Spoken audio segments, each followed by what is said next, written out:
Health channel में आपका स्वागत है। ये मेरे पीछे जो पेड़ है ये रतन जोत का पेड़ है।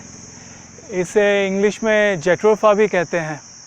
ये पेड़ बायोडीज़ल के लिए काफ़ी सुर्खियों में आया था।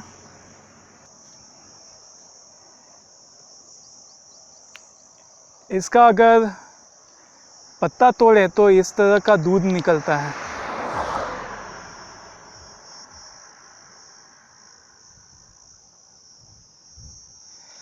ये दूध इतना चिपचिपा नहीं है, लेकिन इसमें शैम्पू जैसा फेस निकलता है। और गांव में जो लोग होते हैं इसका लिक्विड जमा कर करके और बुलबुले जैसे बच्चे उड़ाते हैं, उस तरह का उसमें इसको काम में लिया जाता है। ये इसका पत्ता मैं दिखाता हूँ आपको। ये देखिए रतन जोत का पत्ता है।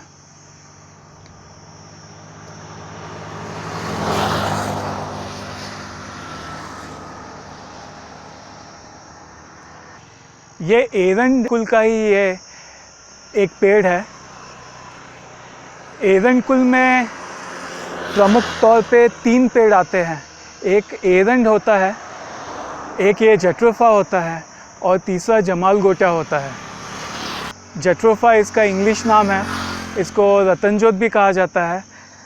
कुछ इंटरनेट चैनल्स पे जमालगोटा को रतन जोत वो कह रहे हैं, लेकिन मेरे जानकारी के मुताबिक ये जेट्रोफा जो है वो रतन जोत है। एरंडी, जेट्रोफा और जमालगोटा में एक बात कॉमन है कि तीनों बहुत परगेटिव है। लेकिन एरंडी और ये जो जेट्रोफा है ये उतने भयंकर परगेटिव नहीं है, उतने तीक्ष्ण विरेचक नहीं है। ये थोड़ा सा एरंडी और ये जेट्रोफा थोड़े से माइल्ड विरेचक है। लेकिन जो जमालगोटा है, जो यहाँ पे स्क्रीन पे आपको नज़र आ रहा है, वो एक्सट्रीमली विरेचक होता है। वो बहुत तीव्र विरेचक है, हैज़र्डसली विरेचक है। ये जो है वो थोड़ा सा माइल्ड विरेचक है अगर सही क्वांटिटी में लिया जाए तो। इसको छोटे छोटे गोल फल लगते हैं। यूजुअली बरसात के दिनों में वो फल लगते हैं। शुरुआत में वो फल ग्रीन होते हैं और जैसे ही नवंबर दिसंबर आता है वो फल ग्रीन से येलो हो जाते हैं और इवेंचुअली जैन फेब में वो फल काले हो जाते हैं।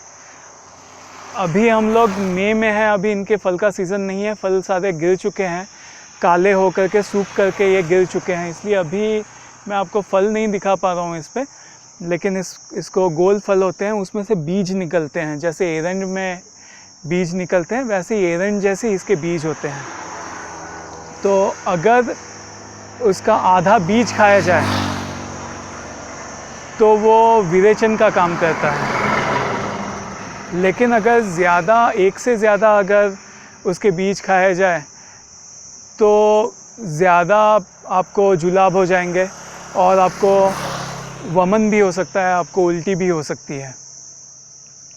इसकी जो जड़ होती है वो भी विरेचक का काम करती है। तो अगर उसकी जड़ का अगर काढ़ा 1 आध चमचा लिया जाए तो वो एक माइल्ड विरेचक है। लेकिन उसकी जड़ भी अगर आप बहुत ज़्यादा अगर उसका काढ़ा पिए तो वो तीव्र विरेचक का काम कर सकता है। उससे आपको वमन यानी कि उल्टी और दस्त दोनों लग सकते हैं। तो अगर इसको लिमिट में लिया जाए, अगर इसका आधा बीज सेवन किया जाए या फिर इसके जड़ का जो काढ़ा है वो अगर आधा चम्मच या 1 चम्मच काढ़ा लिया जाए, अगर आप समझ लीजिए अगर आप 5 ग्राम जड़ लेते हैं और उसकी चाय बनाते हैं, उसका काढ़ा बनाते हैं और आधा चम्मच अगर उसको लेते हैं तो इसके जड़ का जो काढ़ा है वो नंबर 1 बहुत ही रक्त शोधक है। नंबर 2 वो स्किन के लिए बहुत ही अच्छा है। अगर आपको स्किन प्रॉब्लम है, अगर आपको एक्जिमा है, कोड है या इस लिकोडर्मा जिसको कहते हैं, अगर इस तरह की आपको परेशानियां हैं, स्किन प्रॉब्लम्स है, तो इसमें इसका जड़ का काढ़ा बहुत ही इफ़ेक्टिव है। काफ़ी बार इसके जड़ के काढ़े को नीम के पत्तों के साथ कॉम्बिनेशन में लिया जाता है, या फिर जो खैर की छाल होती है उसके कॉम्बिनेशन में उसको लिया जाता है। नंबर 3, इसके जड़ का जो काढ़ा है वो बुखार में बहुत काम आता है। अगर बुखार में अगर इसका जड़ का काढ़ा अगर 1 चम्मच या 2 चम्मच लिया जाए तो ये बुखार को उतारता है। इसकी जो टहनियाँ हैं, इसकी टहनियों का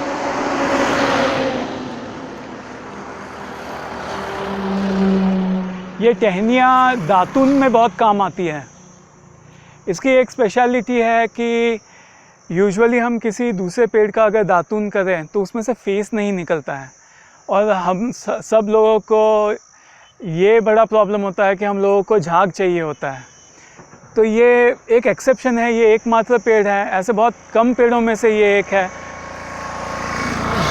जिसका दातुन करने पर फेस भी निकलता है। और आपको दातुन कर के जैसे कि आप टूथपेस्ट कर रहे हो, ब्रश कर रहे हो, उस तरह का अनुभव होगा। तो ये दांतों के लिए भी बहुत अच्छा है, और ये कीटनाशक है। ये दांतों के कीड़े, अगर आपको मसूड़ों में इन्फेक्शन है या दांतों में आपको सड़न लग गई है, तो इसके दातुन करने से वो सारे डेंटल प्रॉब्लम्स जो है वो ठीक हो जाते हैं।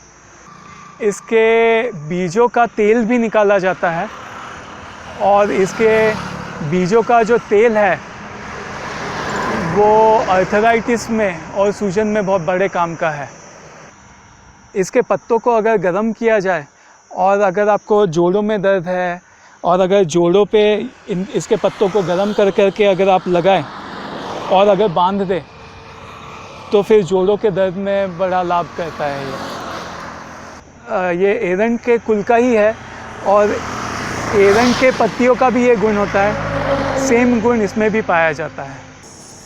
अब इसके पत्ते मैं आपको दिखाता हूँ, ध्यान से देखिए।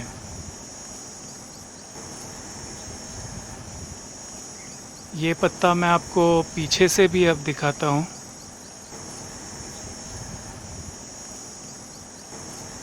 अगर आप ध्यान से देखें तो आपको नज़र आएगा कि इसको छोटे छोटे फल लगने लगे हैं, फल लगने की शुरुआत होने लगी है इसे। बरसात में ये फल बड़े हो जाएंगे। इसके फल बिल्कुल जमाल गोटे के फल जैसे नज़र आते हैं।